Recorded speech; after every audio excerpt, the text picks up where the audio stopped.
If you take one idea from this video, make it this. In AI search, being mentioned beats being cited. A few years ago, not that many really, I would open 20 Google tabs hunting for answers. Now, those tabs are still open, but now there are ChatGPT, Perplexity, Claude, Gemini, AI overviews, Google Deep Dive, Notebook LM, and I could keep going. All of these tools answer my questions, compare options, and recommend businesses or products to me without ever sending me to a website. That's how we search now. According to McKinsey's October 2025 report, about half of US consumers already use AI-powered search, and it's projected to influence up to $750 billion in consumer spending by 2028.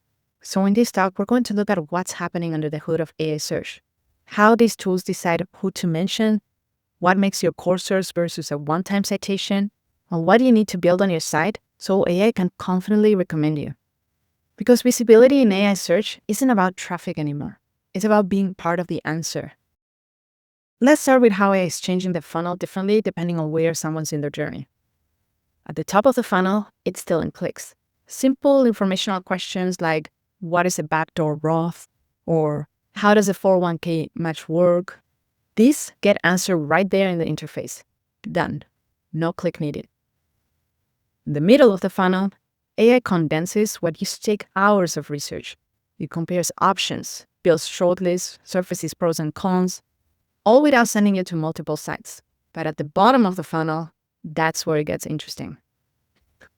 When someone searches with real buying intent, best project management tools for remote teams under 20 people, or dermatologists for acne scar treatment in Chicago, it doesn't just summarize information. It recommends specific brands by name. And here's the part that most people miss. Those AI-recommended customers are worth significantly more. They arrive pre-sold. The AI has already done the vetting, explain why you're a good fit, build trust. These aren't cold browsers. They're warm leads who've completed their entire buyer journey inside a chat interface. So how does it decide who gets recommended? Research shows AI overview typically pull from about 8 sources per response.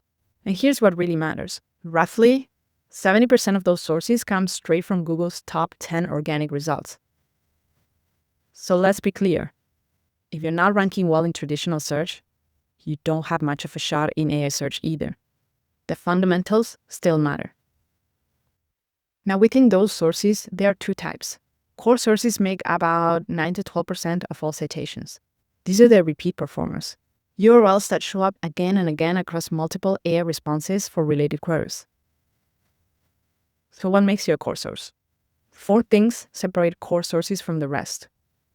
First, consistent high rankings across an entire cluster of related searches, not just one keyword. Second, strong semantic alignment. Your content stays focused on specific topics. Your title and URLs clearly signal what you're about. Third, comprehensive coverage of the full topic spectrum. You're addressing the entire conversation, not just one narrow question. And fourth, freshness paired with authority. Your content is actively maintained and comes from a source that's earned trust over time. Here's where most people get it wrong. Let's say you're a dermatology clinic. You've written a comprehensive guide on acne scar treatment. You get cited in an AI overview. There's a little footnote with your URL in the source section.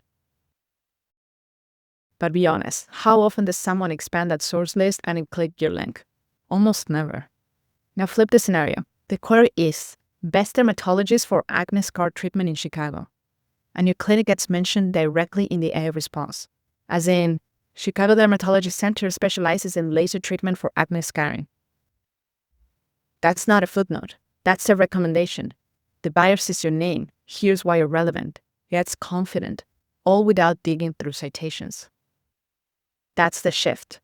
Mentions happen when AI recognizes you as the best fit for a specific use case. Citations happen when you provide good information. One positions you as the solution, the other positions you as a reference. The difference in business is enormous. Go for the first one.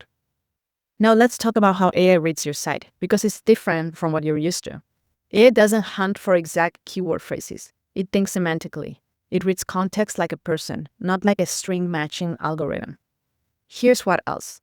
AI knows context about the person asking, their location, their preferences, conversation history.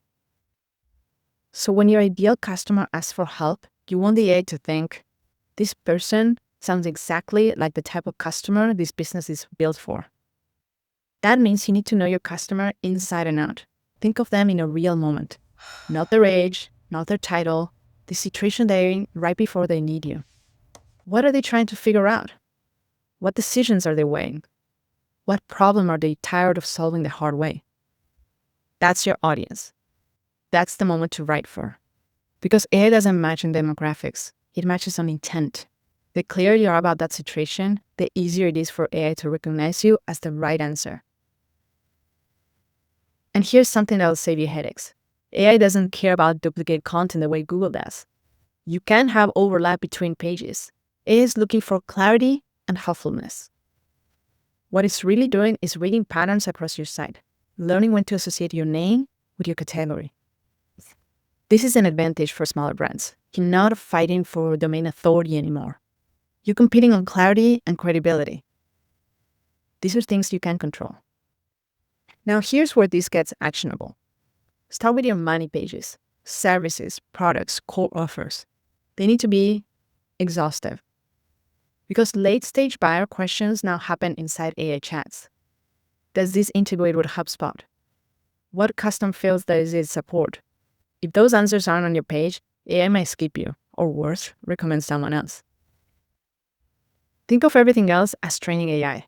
You're teaching it when to mention name, not through manipulation, but through clarity. Here's what that looks like. 1. Situation-specific content. Create short posts that position you as the best choice for very specific scenarios. Think best CPA for e-commerce sellers doing over 2 million. You're spoon-feeding AI exactly when to recommend you. 2. Structured comparisons. Build side-by-side tables showing you versus your competitors. Be honest and strategic, highlighting where you're legitimately stronger. 3. Clear answers to hard questions. Add FAQ pages that tackle pricing concerns, implementation worries, the objections you hear on sales calls. Not just the easy questions, but the real questions. 4. Proof through specifics. Include case studies with actual metrics and testimonials from every platform. AI trusts concrete evidence over vague claims. 5. Transparent prices. Post even ballpark ranges if you bid custom jobs. Both customers and AI expect to see this, and transparency builds the trust that gets you mentioned. Here's what's really happening when you do this. You're making it easy for the system to understand exactly what you do, who you serve, and why you're the right choice for specific situations. The brands that do this well don't just show up on AI results. They show up as the right answer when it matters most. AI search is fundamentally changing how buyers find businesses. But it's not random, and it's not out of your control. The brands that win make it easy for AI to understand their value and match them to buyer intent.